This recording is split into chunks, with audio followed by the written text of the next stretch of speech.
இந்த விலாசம் கொஞ்சம் பார்த்து சொல்ல முடியுமா? ஒரு 3 கிலோமீட்டர் போனோம். இந்த சைடு மாறி வந்துட்டீங்க. அந்த சைடு மெயின் ரோடு பக்கம் போய் ஆட்டோ பிடிச்சி கேட்டு போங்க. சரியா? ம். கேட்க ஒரு மாதிரி இருக்கு. நான் யார்கிட்டயும் இதெல்லாம் கேட்டதில்ல. ஒரு டீ ஒன்று வாங்கி தரியாயா? 1.5 நாளா சாப்பிடல. ஒரு மாதிரி தலை சுத்துது. நச்சுக்காதியா? எந்த ஊரு ஐயா நீங்க? விழுப்புரையா. வீட்டுல ஒரு பிரச்சனை. வீட்டை விட்டு வெளியே போன்னு சொல்லிட்டாங்க. மனைவி இப்பதான் இறந்தா. ஐயா அழாதீங்க ஐயா. வீடு வெளியே வந்துட்டேன். காலில் அடிபட்டுக்குதுன்னு நினைக்கிறேன். உங்களால் நடக்க முடியாது. நீங்க உட்காருங்க ஐயா, நான் டீ வாங்கிட்டு வரேன். ஐயோ பரவாயில்லையா? உனக்கு இருக்கேன். பரவாயில்ல ஐயா, உட்காருங்க உட்காருங்க. ஐயா டீ வாங்கிட்டு வந்துட்டேன், டீ குடிக்கலாம் வாங்க.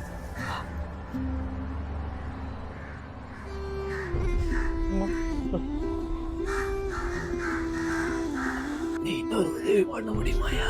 என் நண்பன் வீட்டுக்கு தான் இப்ப போறேன். அவனுக்கு கஷ்டப்படுறவன.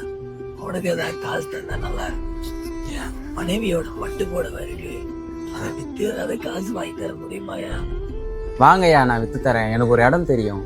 நம்ம வந்திருக்க இடம் எங்கன்னு பாத்தீங்கன்னா ஸ்ரீ காமாட்சி பட்டு சென்டர். உங்க வீட்லயும் பழைய பட்டு புடவை, பட்டு பாவாடை, பட்டு வேஷ்டி கிழிஞ்சிருந்தாலும் பரவாயில்ல, ஆனா ஒரிஜினல் வெள்ளி ஜரிகையா இருந்தா நல்ல ரேட்டுக்கு எடுத்துப்பாங்க. இந்த இடம் எங்க லொகேட் ஆயிருக்குன்னு பாத்தீங்கன்னா விழுப்புரம். தமிழ்நாட்டுல நீங்க எந்த இடத்துல இருந்தாலும் சரி வீட்டுக்கே வந்து வாங்கிப்பாங்க. வேற எங்கேயும் எடுத்துட்டு போய் ஏமாறாதீங்க. இவங்கள்ட்ட எடுத்துட்டு வாங்க, ஒரு பெரிய அமௌண்ட்டை வாங்கிட்டு போங்க. சந்தோஷமா இப்ப? சந்தோஷயா? சரி. வரட்டுங்களாயா? சரி சரி, பார்த்து போங்க.